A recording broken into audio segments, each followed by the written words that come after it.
గడిచిన దినాల్లో మనం సువార్త ప్రకటన విషయంలో క్రైస్తవులు ఎలాగూ ప్రవర్తించాలి అన్నటువంటి పాఠంలో రెండు విషయాలను నేర్చుకోవటం జరిగింది. మొట్టమొదటిది, ఆత్మల రక్షణకు మూలం సువార్తే అని మనం నమ్మాలి, సువార్తే మూలం అని నమ్మాలి అనేది నేర్చుకోవటం జరిగింది. ఆత్మను రక్షించబడటానికి దేవుని సత్యవాక్యే శరణ్యం. అది ఆ సువార్త ప్రకటన అనేది వినిపించినప్పుడు దానికి మనిషి స్పందించి స్వీకరించినప్పుడు, సువార్తకు లోబడినప్పుడు రక్షణలోనికి మనిషి వస్తాడు. ఓ మనిషి రక్షించబడటానికి ఖచ్చితంగా ఈ విధానమే మూలం తప్ప మరొక విధానం ఉండకూడదు అనేటువంటి విషయం ఎవరు మరవకూడదు. ఎందుకనంటే మనం చూస్తూ ఉన్నాం, అనాదిగా తాత ముత్తాతలను బట్టి, తల్లిదండ్రులను బట్టి వారసత్వంగా విశ్వాస జీవితం కొనసాగిస్తున్న వాళ్ళు చాలా మంది ఉన్నారు. ఇరుగు పొరుగును చూసి ఏదో మాకు కూడా ఎలా కలిసి వస్తుంది అని ప్రభునందు విశ్వసించిన వాళ్ళు కొందరున్నారు. వీటన్నిటికంటే దేవుడు పరిశుద్ధ గ్రంథంలో సూచించిన విధానం, నన్ను రుచి చూచి తెలుసుకోరా, ఉపదేశంలో ఉన్నటువంటి సారం తెలుసుకొని నా దగ్గరికి రా అని దేవుడు ఎప్పుడు కూడా పిలుపునిస్తూ ఉంటాడు. కనుక సువార్త ప్రకటన అనేటటువంటిది మనలాంటి అనేకమైన నశించిపోవచ్చున్న, కరుడుగట్టిన, ప్రధాన పాపులైన వారినందరినో మార్చి, పవిత్రపరచి, పావనం చేసి ఉన్నత దశలో ఈ రీతిగా దేవుని బిడలముగా దేవునితో కోల్పోయినటువంటి అనుబంధాన్ని, తండ్రి బిడ్డల బంధుత్వాన్ని తిరిగి ఎస్టాబ్లిష్ చేయటానికి దేవుడు ఏర్పాటు చేసిన ఒకే ఒక సాధనం సువార్త ప్రకటన. ఇంకా రెండవది కూడా నేర్చుకోవటం జరిగింది మనం. అదే సువార్త ప్రకటన బాధ్యతతో, ఆసక్తితో చేయాలి అనేది. ఈ క్రమంలో ఆదిమ అపోస్తలుల అనుసరణ ఏ రీతిగా ఉన్నదో అనేది కూడా మనం జాగ్రత్తగా చూసాం. గొప్ప హింస యెరూషలేములో ఉన్నటువంటి విశ్వాసులకు కలిగినప్పుడు సైతం పౌలు గారు విశ్వాసులలో స్త్రీలని కూడా చూడకుండా అందరినీ జుట్టుపట్టుకొని ఈడ్చుకెళ్ళి చెరసాల్లో వేయించి, హింసించి, దేవదూషణ చేసేటట్లు బలవంత పెట్టి వారిని బెదిరించటము, హింసించటము, చంపేయటం ప్రాణాధారంగా పెట్టుకున్న దినాల్లో ప్రాణాలైనా అర్పించటానికి వాళ్ళు సిద్ధపడ్డారు తప్ప, అరే ఈ సువార్త ప్రకటిస్తున్నందుకే కదా మా మీదికి ఇంతగా వాళ్ళు దండెత్తి వస్తున్నారు, మమ్మల్ని, మా ఇంట్లో ఉన్న ఆడకూతుర్లని చిత్రవదకు గురి చేస్తున్నారు, కనుక మేము దీన్ని వదిలేస్తాం, మేము దీన్ని మానేస్తాం, ఎవరి ఇళ్లలో వాళ్ళు ఉండిపోతాం, ఎవరి జీవితం వాళ్ళు చూసుకుంటాం అనే ఆలోచన చేయలేదు. పౌలు గారు లాంటి వాళ్ళు సైతం వాళ్ళు ఏం కమిట్మెంట్స్ తో ఉన్నారు అనేది మనం చూడటం జరిగింది. దేవుడు అనుగ్రహించిన ఆ బాధ్యతను నెరవేర్చడంలో ప్రాణాలను సైతం లెక్క చేయట్లేదు అని చెప్పడమే కాదు, ఆయన జీవితంలో చాలాసార్లు అది నిరూపించడం కూడా జరిగింది. ఎందుకు అంటే ఆ సువార్తలో ఓ మనిషి నూతనముగా దేవునిలో జన్మించటం అనేటువంటి ఒక బృహత్ కార్యం ఉంది. ఎన్నో సంతోషాలను మనకు చేరువ చేసిన దేవుణ్ణి సంతోషపెట్టే కార్యం అందులో ఉంది. నరకం నుండి ఓ మనిషి తప్పించటం, అనేక పాపాలను కప్పివేసేటట్లు కడిగివేసేటువంటి పని ఆ సువార్త పనిలోనే దాగి ఉన్నది. అందుకే ఇప్పటికీ కొందరు జీవితాలు మనం చూడగలిగితే వాళ్ళు ఏ సంతోషాలకు, ఏ ఆనందాలకు, ఏ లగ్జరీస్ కి నోచుకోకపోయినా సువార్త సేవ విషయంలో మాత్రం ఎక్కడే గాని రాజీ పడకుండా అలాగా వారి జీవితం సాగిపోతూ ఉండటం మనం చూస్తూ ఉంటున్నాం. ఇక మూడో అంశంలోనికి మనం రాగలిగితే సువార్త సత్యము చొప్పున మనము నడుచుకోవాలి. సువార్త సత్యము చొప్పున నడుచుకోవాలి. వాస్తవంగా చాలా మంది సమాజంలో సువార్త ప్రకటిస్తూ ఉన్న ప్రభావవంతంగా ప్రజల మన్ననలను ఎందుకు పొందుకోలేకపోతుంది, వారిలో ఎందుకు దైవిక కార్యం జరగలేకపోతుంది, ఎందుకు సువార్తకు అందరూ లోబడలేకపోతున్నారు, ఎందుకు దేవుడికి మహిమ తేవడానికి బదులుగా ఆయనకు అవమానం చేస్తున్నారు అని ఆలోచన చేస్తే సువార్త సత్యము చొప్పున నడుచుకొనకపోవటమే అని చెప్పవచ్చు. ఎందుకనంటే అనేకులు దేవుని పిల్లలైనటువంటి వాళ్ళట ఎక్కడ తడబడిపోతున్నారు, తప్పడిపోతున్నారు, ఇబ్బంది పడుతున్నారంటే ఒక మాట చెప్తాడు గ్రంథకర్త యాకోబు గారు. ఒకసారి చూద్దాం మనం. 2 లైన్స్ ఉన్నాయి కాబట్టి నేనే చదువుతాను. యాకోబు గారు చెప్తూ అన్నటువంటి మాటను జాగ్రత్తగా మనం పరిశీలన చేయగలిగితే ఆయన ఎందుకు ఆ మాట అన్నాడు అనేది జాగ్రత్తగా చూడాలి.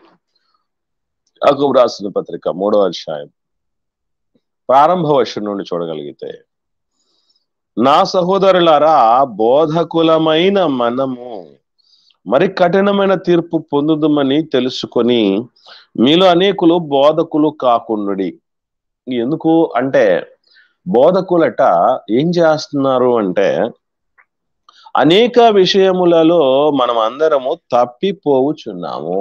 అది బోధకుడు సైతం ఏమవుతున్నాడంటే తప్పిపోతున్నాడట. అనేక విషయాలు తప్పిపోతున్నాయట. ముఖ్యంగా మాట విషయంలో తప్పిపోతున్నాయట. కిందికి వస్తే అదే మాట అంటాడు. మాట విషయంలో తప్పటం అంటే ఏ మాట అయితే మనం 10 మంది మధ్య చెప్తున్నామో, ఏ మాట అయితే ప్రకటిస్తున్నామో, ఏదైతే ప్రజలకు ఇది మంచిది కాదు, దీన్ని మానేయండి అని చెప్తున్నామో, లేదా ఇది చాలా మంచిది, దీన్ని ఖచ్చితంగా ఫాలో అవ్వండి అని చెప్తున్నామో, అవి సేవకుడు, బోధకుడు బోధించట్లేదట. చిత్రంగా ఈ మధ్య కాలంలో ఇదేదో చాలా బాగుంది, మనకు కూడా బాగానే యాప్ట్ అవుతుంది అనుకున్నారేమో నాకు తెలియదు, కానీ సో కాల్డ్ విశ్వాసులు సైతం ఏం చేస్తున్నారు అని అంటే, అతని జీవితం ఎలా ఉంటే మనకెందుకండి బాబు, మనకు ఆయన సత్యం చెప్తున్నాడుగా, ఆమె జీవితంతో మనకేం సంబంధం అండి, ఆమె మనకు బైబిల్లో ఉన్న విషయాలు చెప్తున్నారుగా అని చెప్తూ కాంప్రమైజ్ అవుతున్నారు. కారణం ఏంటంటే ఇది మనకు కూడా బాగుంటుందిగా, రేపు మనం ఇష్టం వచ్చినట్టుగా బతకచ్చు, ఎలా పడితే అలా జీవించవచ్చు. కాబట్టి ఈ తరహా అడ్జస్ట్మెంట్ కు సిద్ధపడిపోయారు. గుర్తుపెట్టుకోండి, అతడు ఎలా ఉంటే మనకెందుకు, ఇతడు ఎలా ఉంటే మనకెందుకని ఎవడి విషయం అనుకున్నా పర్లేదు, కానీ సువార్త ప్రకటించే సేవకుల విషయంలో, సంఘాన్ని నడిపించే నాయకుల విషయంలో అట్టి పరిస్థితులు ఉండకూడదు పిల్లరా. ఎందుకనంటే సువార్త ప్రకటించేటటువంటి వాళ్ళలో అగ్రగణ్యుడిగా ఉన్నటువంటి వాడు అపోస్తలుడైన పౌలు గారు. ఆయన ఎప్పుడు మాట్లాడినా నేను అన్ని విషయంలో మాదిరికరంగా ఉన్నానని చెప్తూ వస్తాడు. అట్ ద సేమ్ టైం మరో విషయం ఏం చెప్తూ ఉంటాడంటే, ఒకసారి రోమిలకు రాసిన పత్రికలో ఆయన అన్నటువంటి మాటలు జాగ్రత్తగా మనం పరిశీలన చేద్దాం. 2వ అధ్యాయంలో ఆయన ఈ మాటలు చెప్తున్నాడు. ఏమని అంటే 21వ వచనం నుండి చూడగలిగితే, రోమిలకు రాసిన పత్రిక పౌలు గారు 2వ అధ్యాయము 21వ వచనంలో, ఎదుటి వానికి బోధించు నీవు, నీకు నీవే బోధించుకొనవా, దొంగిల వద్దని ప్రకటించు నీవు. ప్రకటిస్తున్నాం, బానే ఉంది, దొంగతనం చేయకూడదండి, మంచిది కాదు. దేవుడు అనాదిగా 10 ఆజ్ఞల్లో నుంచి కూడా దొంగతనం గురించి చెప్పాడు, చేయొద్దన్నాడు. కాబట్టి మనం అది చేయకూడదు అని చెప్తున్నాం, బానే ఉంది. కానీ అట్లా చెప్తున్నాడు ఏం చేస్తున్నాడట? దొంగిల వద్దని ప్రకటించినోడు దొంగిలిస్తున్నాడట. ఎందుకైనా సేవలోనికి రమ్మని నేను ఒక సేవకుడిని దేవుడు ఎందుకు రమ్మని అందుకే మీరు ఒకవేళ మీరు ఏ సేవకుడి క్రింద ఉన్నారో గుర్తుపెట్టుకొని ఆ సేవకుడు మాదిరి లేకపోతే నీకు నాకు ఏ మాదిరి నేర్పించగలడు? వ్యభిచారి అయినటువంటి వాడు వ్యభిచరించొద్దంటే నమ్మడానికి లోకం సిద్ధంగా ఉందంటారా? అలా మీరు మనస్సాక్షిని ఏమన్నా వంచుకుంటున్నారేమో ముందుగా గుర్తుపెట్టుకోండి. ఎవరినైనా సరే సంఘ బోధకులుగా, సంఘ పెద్దలుగా ఎవరినైతే నియమిస్తామో ఆ నియమిస్తున్నటువంటి వాళ్ళని అందరినీ కూడా ఖచ్చితంగా పరీక్ష చేయాల్సిందే. పరీక్షించకుండా వాళ్ళని మనం గుడ్డిగా అనుసరించకూడదు అనేది దేవుడు ఎన్నో సందర్భాల్లో చెప్తున్నటువంటి విషయాలు పిల్లరా. కానీ దాన్ని మనం లైట్ తీసుకుంటే ఖచ్చితంగా దెబ్బతినేది మనమే. కాబట్టి ఒక విషయం తెలుసుకోవాలి, సువార్త సత్యము చొప్పున నడుచుకొనకపోతే దేవుడు అన్నటువంటి మాట ఏంటో తెలుసా పిల్లరా? ఇంకా అక్కడే కింద చదువుదాం మనం 22వ వచనంలో కూడా, వ్యభిచరించవద్దని చెప్పు నీవు వ్యభిచరించదవా? విగ్రహాలను అసహించుకొని నీవు గుళ్లను దోచిదవా? ధర్మశాస్త్రమందు అతిశయించు నీవు ధర్మశాస్త్రం మీరుట వలన దేవుని అవమానపరచదవా? దేవుడికి అవమానం గుర్తుపెట్టుకోండి. మాదిరి లేనిటువంటి బోధకుడు, సేవకుడు దేవుడికి అవమానం తెచ్చేవాళ్ళు. సువార్త సత్యము చొప్పున నడుచుకోవాలి, అన్ని విషయాల్లో మాదిరి చూపించాలి. డబ్బు అంటే పిచ్చి గాని వ్యామోహం గాని అతనికి లేకుండా ఉండాలి. లోకము సంబంధించినటువంటి హంగులు ఆర్భాటాలకు వెళ్లకుండా క్రీస్తును పోలి నిరాడంబరుడై ఉండగలగాలి. బాధ్యత కలిగి ఉండాలి. చెబుతున్నవాడు చేసేవాడే ఉండాలి, చేసేవాడు చెబుతున్నవాడే ఉండాలి. ఇది గుర్తుపెట్టుకోవాల్సింది. సువార్త ప్రకటిస్తున్న సేవకులు లేదా సంఘాన్ని నడిపిస్తున్న బోధకులు, అలాగే ఆ సంఘాలలో సభ్యురాళ్లుగా ఉండేటటువంటి వాళ్ళందరం కూడా గుర్తుపెట్టుకోవాల్సింది. మాదిరి లేనివాడు మనకేం నేర్పగలడు, మనలో ఏ స్ఫూర్తి నింపగలడు పిల్లరా? గమనించండి. ఇంకా కొందరు గుడ్డిగా నమ్మేటువంటి, మనకు అతనితో సంబంధం లేదండి, ఎట్లయినా బతకనివ్వండి అని మాట్లాడుతూ పనికి మాటల వదరబోతు మాటలు మాట్లాడుతున్న వాళ్ళు గ్రహించాల్సినటువంటి విషయం ఏంటంటే, ఒకసారి కీర్తనల గ్రంథం కూడా చూద్దాం. కీర్తనల గ్రంథం 50వ కీర్తన, కీర్తనల గ్రంథం 50వ కీర్తన దేవుడు చెప్పినటువంటి ఒక అద్భుతమైనటువంటి మాట. 16వ వచనం చూద్దాం.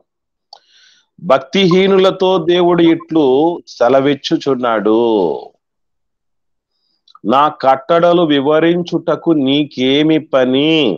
నా నిబంధన నీ నోట వచించెదవేమి? దిద్దుబాటు నీకు అసహ్యము గదా. నీవు నా మాటలను నీ వెనుకకు త్రోసేస్తావు. దొంగను చూసినప్పుడు వాళ్ళతో ఏకీభవిస్తావు. వ్యభిచారులతో నీవు సాంగత్యం చేస్తావు. కీడు చేయాలని నోరు తెరుస్తున్నావు. నీ నాలుక కపటం కల్పిస్తున్నది. నీ కూర్చుని నీ సహోదరుల మీద కొండాలు చెప్తున్నావు. నీ తల్లి కుమారుని మీద అపనిందలు మోపుతున్నావు అని మాట్లాడుతున్నాడు. దేవుడు అన్న మాట ఏంటి తెలుసా? అరే, నువ్వు భక్తిహీనుడు అయి ఉండి నా నోట నువ్వెందుకు వచ్చిస్తావు? ఫూల్, ఎవడరా ఇది చేయమన్నది నిన్ను అని మాట్లాడుతుంటే దేవుడు, అతను ఎలా ఉంటే మనకెందుకు, ఇతను ఎలా ఉంటే మనకెందుకు అని చెప్పి గ్లోబల్ మైండ్ ను ప్రదర్శిస్తారా? జాగ్రత్త, గుర్తుపెట్టుకోండి. సువార్త సత్యము చొప్పున బతకకపోతే ఎట్టాంటి వాళ్ళైనా సరే ఆనాటి కాలంలో ఏ రీతిగా దిద్దడం జరిగిందో తెలుసా ప్రియులారా? ఒకసారి గలతీలకు రాసిన పత్రిక చూద్దాం. అపోస్తలుడైన పౌలు గారు గలతీలకు రాసిన పత్రిక 2వ అధ్యాయము 11వ వచనం నుండి 14వ వచనం వరకు ఒక సందర్భం జరిగింది. ఇక్కడ చాలా ప్రాముఖ్యమైనది. అదే కేఫా అంతియోకయకు వచ్చినప్పుడు అతడు అపరాధిగా తీర్చబడెను గనుక నేను ముఖాముఖిగా అతన్ని ఎదిరించి తిని.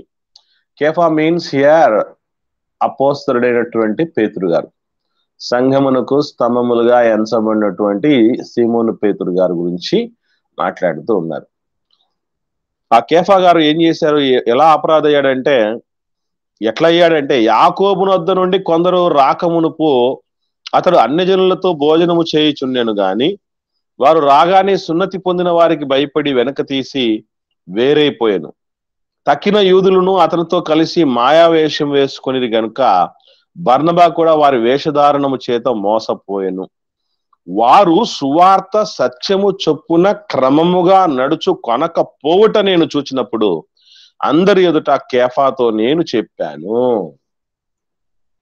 అంటే సువార్త సత్యము చొప్పున నడుచుకొనకపోతే సంగమునకు స్తంభములుగా స్థిరపరచబడినటువంటి వాళ్ళు సీమోను భార్యన, నీవు ధన్యుడవు, పరలోక రాజ్యపు తాళపు చెవులు నీకు ఇస్తాను, నువ్వు ఎక్కడ బంధిస్తే అది బంధించబడుతుంది, ఎక్కడ ఓపెన్ చేస్తే అది ఓపెన్ అవుతుంది అని మాట్లాడి చెప్పినటువంటి యేసు ప్రభు కితాబ్ ఇచ్చినటువంటి ప్రశంసించినటువంటి అలాంటి వ్యక్తి సువార్త సత్యము చొప్పున నడుచుకోనకపోయినా కూడా చిన్నోడైన పౌలు గారు గద్దించాడట.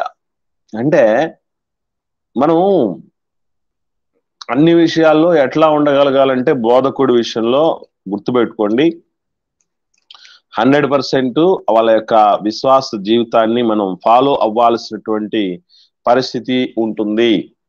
అది ఎవరు మర్చిపోకూడదు. ఎందుకనంటే మనలందరినీ ముందుండి నడిపించేవాడు బోధకుడు, సేవకుడు ఇంజిన్ లాంటాడు. అందుకే ఏం చేయమంటున్నాడు తెలుసా అండి, ఒకసారి 13వ అధ్యాయం హెబ్రీలు రాసిన పత్రిక 7వ వచనం చూద్దాం.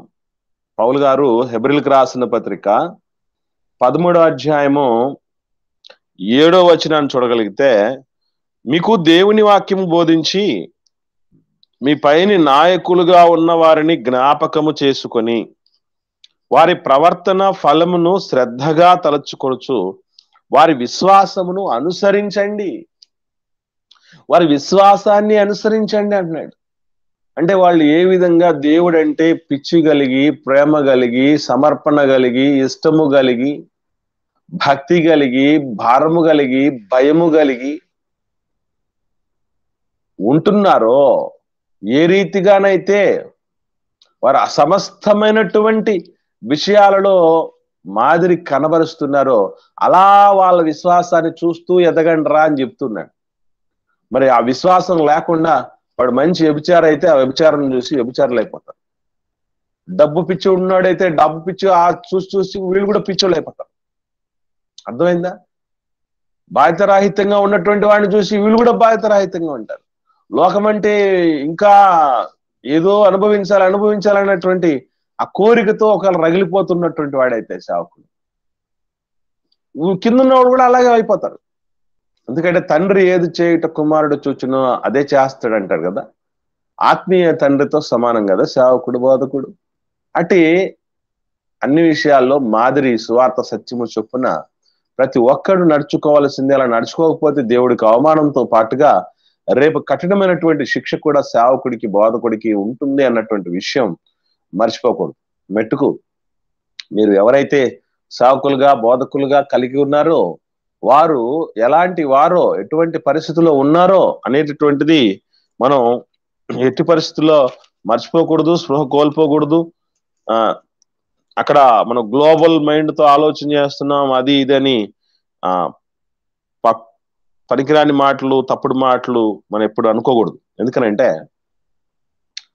అధ్యక్షుడు లేదా సంఘ నిర్వాహకుడు లేదా సంఘ పెద్ద, బిషప్, ఇటువంటి రకరకాల పేర్లతో పిలుస్తున్నారు చూసారు, సంఘ కాపరి, ఇటువంటి వాళ్ళందరినీ కూడా ఏం చేయాలట? ఎందుకో సంఘ కాపరుల యొక్క, సంఘ బోధకుల యొక్క, సంఘ నాయకుల యొక్క, అధ్యక్షుల యొక్క అర్హతలు చెప్పాల్సి వచ్చింది.